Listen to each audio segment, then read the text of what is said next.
Durante a live de hoje, nós vamos falar sobre farinhas de liga, né? Farinhas de liga é um grupo específico do nosso mix de farinha sem glúten, um grupo muito importante. Por que que a gente precisa desse grupo de farinhas dentro do nosso mix? Porque a farinha de trigo, né, ela agrega, uma das funções dela é agregar liga às massas, correto? E as nossas farinhas sem glúten, apesar de algumas agregarem liga também, elas não têm capacidade suficiente para manter unido todo um bolo, por exemplo, né? Porque o bolo é maior, então a gente não vai usar uma proporção muito grande de farinha de liga na nossa receita.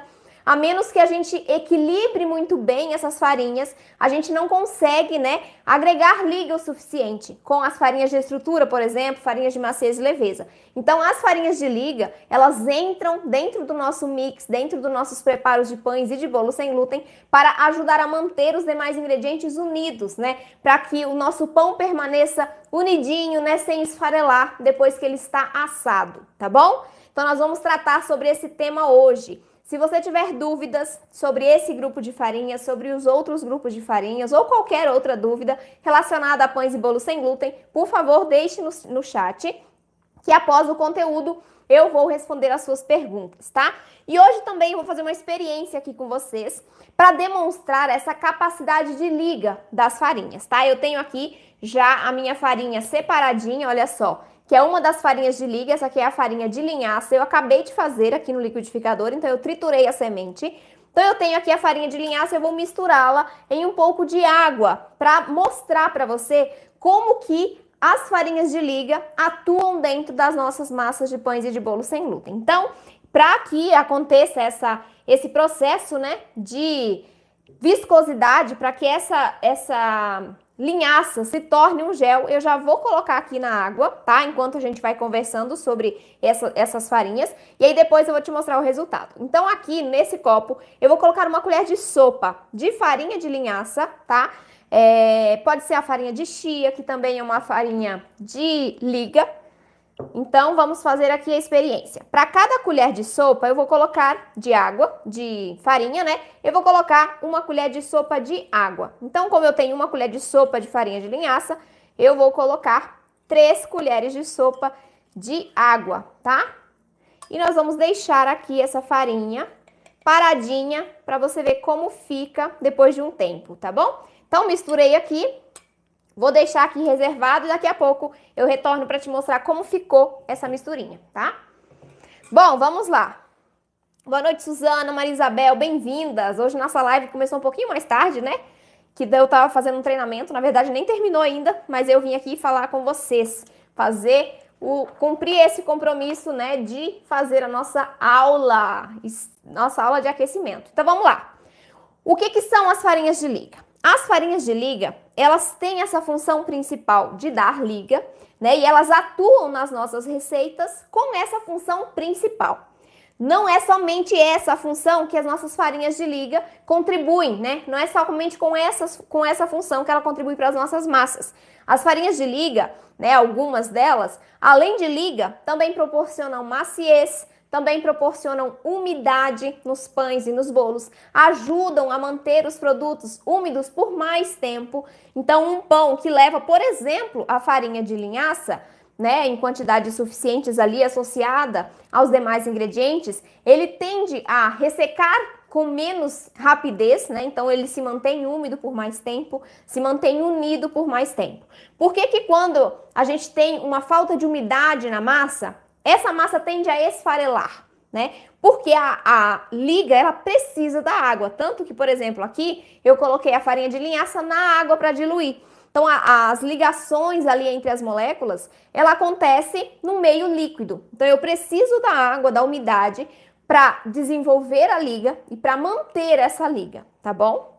Bom, então a gente precisa dessa função na massa, desse grupo de farinhas presentes nas nossas massas, porque nós precisamos unir mais os ingredientes. Se eu uso somente a farinha de estrutura, a farinha de arroz, por exemplo, ela não fornece liga nenhuma para as nossas massas, né?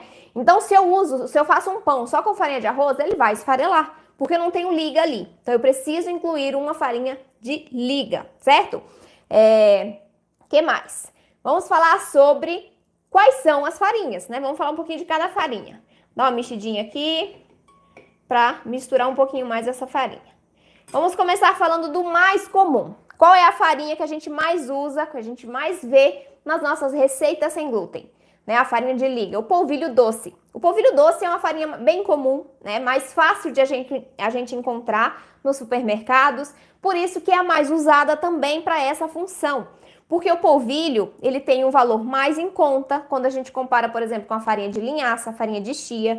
Ele não deixa sabor residual, como a farinha de linhaça, a farinha de chia. E ele consegue agregar ali a liga, além de maciez. Então, o polvilho também entra, polvilho doce, com a função de dar maciez às massas, tá? Temos também a fécula de araruta. A fécula de araruta, ela entra com a função de dar liga, ela tem essa função, as características que ela fornece às massas são muito similares ao polvilho doce. Então, as características que o polvilho doce também agrega. A diferença entre o polvilho doce e a fécula de araruta é que o polvilho doce, ele não agrega nutrientes, né? Se agrega bem pouquinho. Poucos nutrientes à massa, ele é pobre nisso. Já a fécula de araruta, não. A fécula de araruta é rica em nutrientes, vitaminas, minerais, fibras. Então, quando a gente tem essa opção de substituir o polvilho doce das receitas pela fécula de araruta, a gente agrega maior valor nutricional às massas, tá? O resultado final, quanto a características de liga, de maciez, eles são bem similares, tá bom? Quando a gente usa uma dessas duas farinhas. Então, você pode optar por uma ou pela outra. Nas minhas receitas, você pode substituir na mesma proporção, tá bom? Então, todas as minhas receitas você pode usar a mesma proporção, tanto de polvilho doce quanto de fécula de araruta. Temos uma outra farinha que pertence a esse grupo também, que é o polvilho azedo, né? Pelo próprio nome, a gente já sabe que a característica dele é diferente do polvilho doce e, além disso, ele agrega sabor residual às massas. Então, o polvilho azedo, ele é mais ácido. Então, ele é derivado a partir da fermentação do polvilho doce, que torna esse polvilho azedo, mais ácido. Então, ele é 5% mais ácido que o doce. E também, por isso, né, ele agrega diferentes características à massa. Apesar de dar liga, né, que é a função principal dele, ele tende a ressecar mais a massa e ele ajuda também a expandir a massa, tá? Então, quando você faz o pão de queijo só com o polvilho azedo, ou quando você coloca o polvilho azedo no pão francês, por exemplo, né? Ele ajuda nessa expansão. E outra característica boa do polvilho azedo é que ele ajuda na formação da casquinha crocante por fora. Então, por isso também que ele vai no pão francês, apesar de ser uma quantidade pequena na receita do meu pão francês sem glúten que tem no canal, é uma quantidade menor, pequena, desconsiderável quase, né? Só que ele entra com essas funções de ajudar na expansão, porque a gente precisa de um salto de forno do pão francês, ajudar na formação da casquinha crocante dele também, e também um pouquinho no sabor. Então, ele vai entrar para trazer esse sabor um pouquinho de queijo, que não, na verdade não fica o sabor acentuado na receita, mas ele traz um pouquinho desse sabor residual na massa. E isso é legal em receitas salgadas, né? Em receitas doces, o polvilho azedo não combina muito bem. Então, ele não é muito utilizado. Mesmo em salgadas, a gente não usa muito por conta dessas características. Por exemplo, se a gente vai substituir o polvilho doce em uma receita, já recebi muito essa pergunta. Posso substituir o doce pelo azedo? Depende muito da receita, depende muito da quantidade de polvilho doce. Por exemplo, se uma receita de pão pede 50 gramas de polvilho doce e eu troco essas 50 gramas por 50 gramas de polvilho azedo, eu vou ter uma alteração significativa no resultado final. Tanto em textura, então eu tenho um pão que é mais ressecado, quanto em sabor, porque eu vou sentir o sabor azedo do polvilho azedo na receita. Então, é importante você ter essa consciência de que, apesar de eles estarem dentro do mesmo grupo, né, nem sempre você vai poder substituir um pelo outro, né? Apesar de os dois serem derivados da mandioca, da macaxeira, do aipim, né, nem sempre a gente vai poder fazer essa substituição. Então, o que você precisa saber?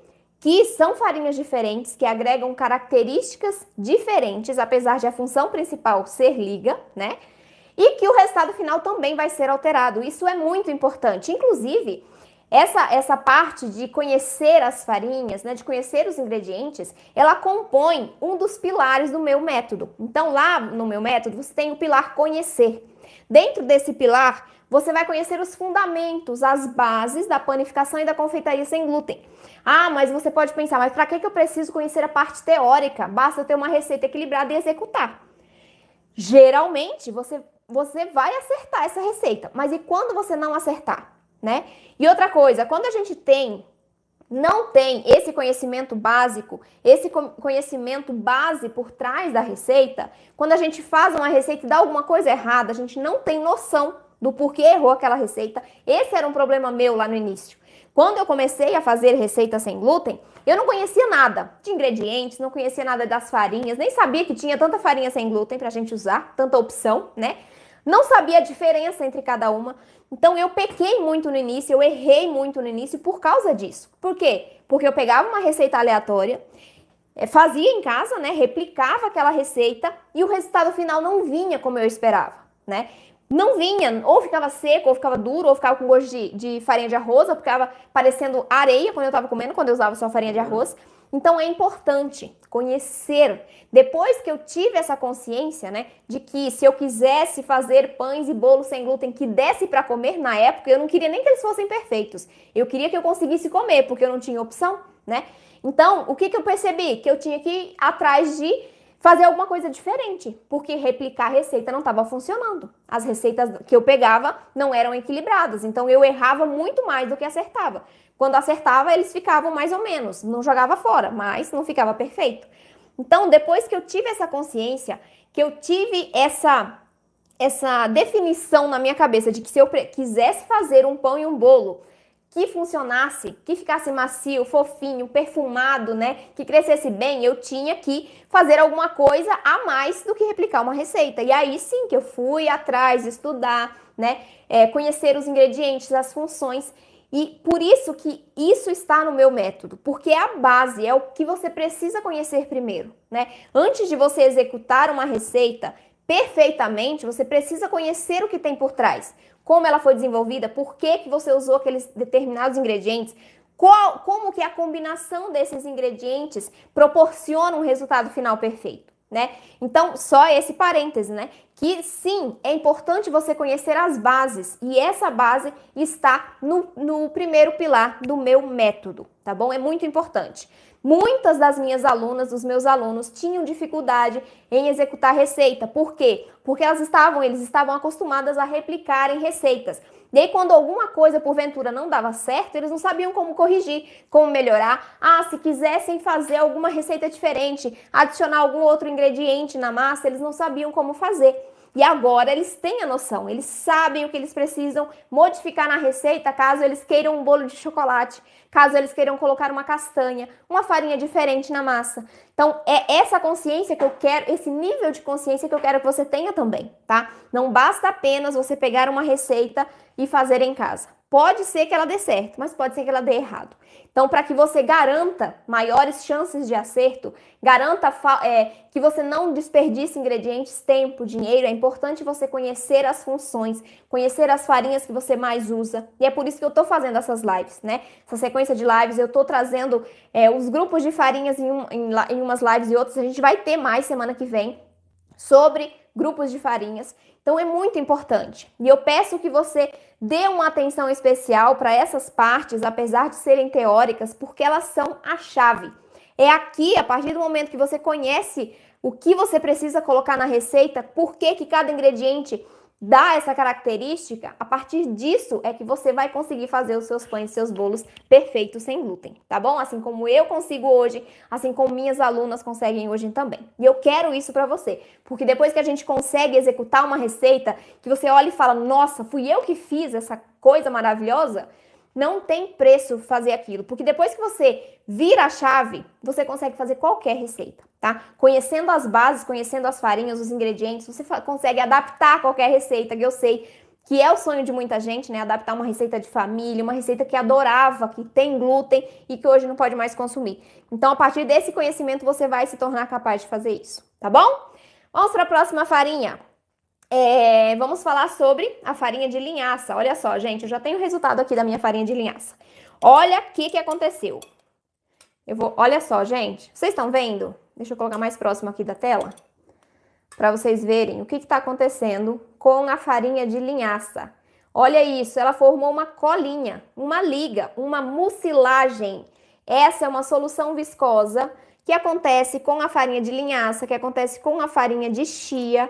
E isso na água em temperatura ambiente, tá? Se você fizer isso com polvilho doce, com polvilho azedo, a quente, ou seja, colocar na água quente, cozinhar ali um pouquinho, ele vai transformar-se nisso também, em uma liga. Então é isso que a farinha de liga vai fazer dentro da sua massa sem glúten. Ela vai trazer essa liga, impedindo que os demais ingredientes se desfaçam, né? Se separem depois que o seu pão e o seu bolo estiverem assados. Tá vendo? Olha só.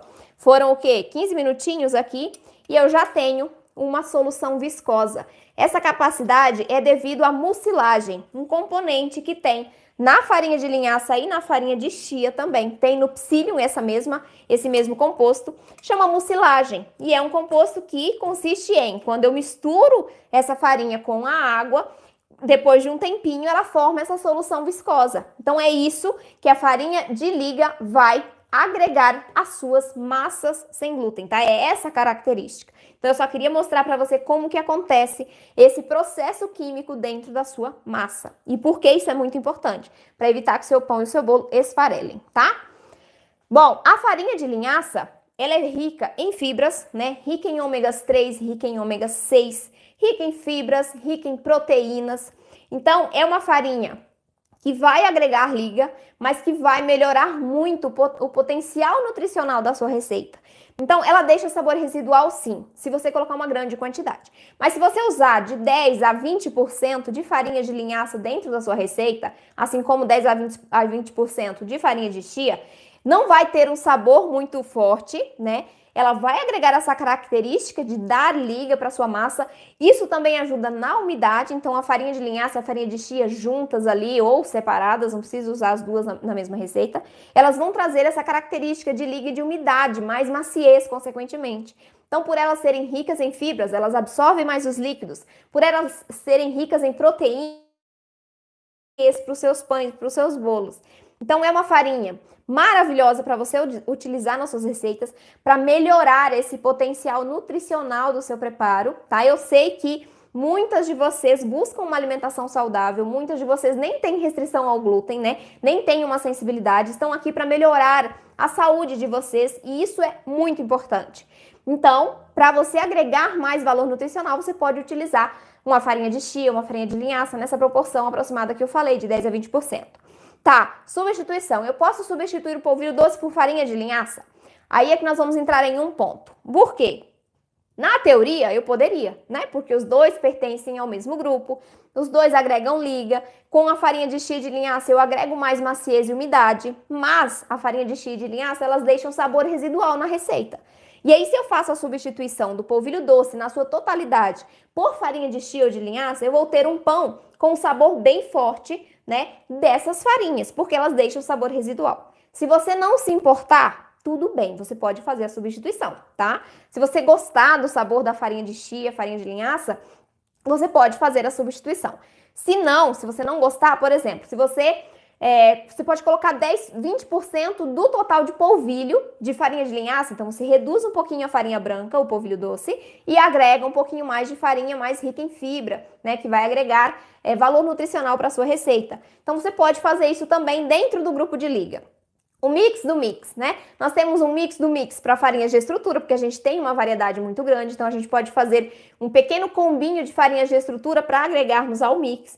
E aqui nas farinhas de liga também você pode fazer isso, porque você tem mais de uma farinha de liga. Então você pode fazer ali uma combinação dentro das farinhas de liga para adicionar ao mix total, certo? Então você pode combinar o polvilho doce com a farinha de chia, com a farinha de linhaça, a fécula de araruta da mesma maneira, tá? O polvilho azedo, se você estiver fazendo uma receita salgada, você pode agregar um pouquinho também para ele trazer um pouquinho mais de expansão para a massa, né? Ajudar ali na casquinha crocante do seu pão, por exemplo, certo? O polvilho azedo, ele combina mais com receitas salgadas, então você pode usar em uma pequena proporção para trazer essas características, tá bom? Então, vocês podem usar essas farinhas, uma substituindo a outra, só que sempre tendo consciência de que, menos o polvilho azedo, né? Pelas razões que eu já expliquei. a farinha de chia e a farinha de linhaça vão deixar sabor residual. Se você faz a substituição total do polvilho doce por essas farinhas, você pode ter um sabor forte delas na receita. Então, por exemplo, em bolos, né, que a massa é mais delicada, o sabor é mais delicado, mais suave, né? Geralmente a gente coloca uma essência de baunilha, ou se faz um bolo de chocolate, vai o cacau. Então, nessas receitas que são mais delicadas, se você coloca uma grande quantidade de farinha de chia e de linhaça, o sabor pode ficar bem marcante e talvez não seja interessante. Mas nos pães, como a gente adiciona uma grande quantidade de farinhas de estrutura, né, uma quantidade bem maior do que farinhas de liga, a gente consegue trabalhar com uma proporção maior dessa farinha de chia, dessa farinha de linhaça, sem que o sabor fique muito forte, tá bom? Mas aí é no teste, é no gosto de vocês em casa mesmo que você vai descobrir qual é a proporção ideal para você, tá bom? E olha só, devido a essa capacidade de formação de gel, né, que nós temos na chia e na linhaça, elas possibilitam que possam substituir os ovos. Então, eu consigo substituir os ovos por esse gel de chia, por esse gel de linhaça. E aí, na substituição dos ovos, a gente só vai observar, né? Eu já venho falando em algumas lives, a quantidade de ovos que tem na receita. Então, a recomendação é de substituição, é de receitas que tenham até 3 ovos, 3 unidades ou 150 gramas, né? Tem que observar as funções dos ovos naquela receita, para saber se realmente é uma função de dar umidade, de dar liga, né, para a sua massa. E aí você consegue fazer a substituição deles pelo gel de chia, né, pelo gel de linhaça. Aqui, ó, eu tenho a proporção para substituir um ovo, 50 gramas, né? Porque eu tenho uma colher de sopa de farinha de linhaça hidratada com 3 colheres de sopa de água. Então, essa quantidade aqui dá para substituir uma unidade de ovo, ou seja, 50 gramas de ovos, tá bom? Bom, quanto às combinações, né, a gente pode combinar dentro, como eu falei, dentro do grupo de farinhas de liga. Então, eu faço um mix do mix, né, um mini mix ali dentro, com farinha de fécula de araruta, polvilho doce, ou farinha de chia, de linhaça, polvilho azedo. Então, eu consigo fazer uma mini combinação aqui dentro do grupo de farinhas de liga para combinar com os demais grupos. Lembre-se sempre, você precisa pelo menos 3 farinhas, tá? Uma de cada grupo. Dentro do grupo de farinhas de liga, você pode combinar outras farinhas para compor essa parte do mix. Aí você vai usar mais uma proporção de farinhas de maciez e de leveza e mais uma proporção de farinhas de estrutura. Mas é muito importante, você precisa combinar o grupo de farinha de liga com os outros 2 grupos, estrutura e maciez, para que você tenha um mix equilibrado, tá bom?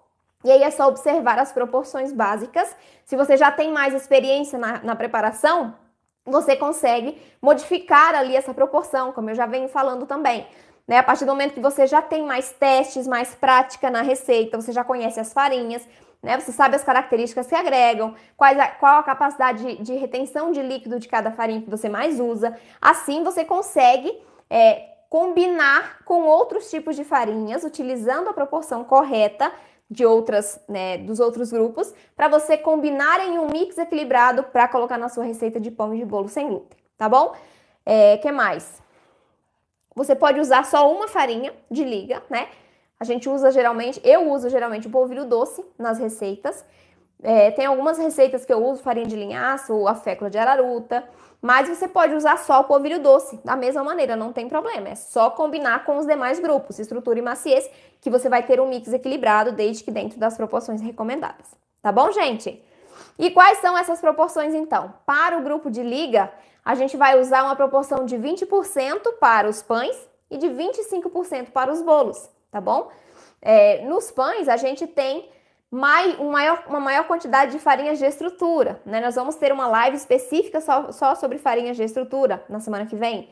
Então, eu vou falar mais sobre os tipos de farinha, sobre como combinar essas farinhas, mas a gente coloca mais farinha de estrutura, porque a gente precisa de mais suporte para a massa, né? A massa de pão, ela é mais firme, mais consistente, vai uma quantidade maior de farinha de estrutura. Só que eu preciso colocar a farinha de liga, tanto para ajudar na liga propriamente dita, né? Eu preciso unir os demais ingredientes, quanto na maciez. Apesar de eu usar o grupo de farinhas de maciez e leveza, eu também entro com maciez através da incorporação de farinhas de liga, tá bom? Certo, gente? Bom, essa aqui era esses eram os os detalhes que eu queria passar para vocês hoje. Muito obrigada pela companhia e eu aguardo vocês amanhã. Boa noite. Tchau, tchau.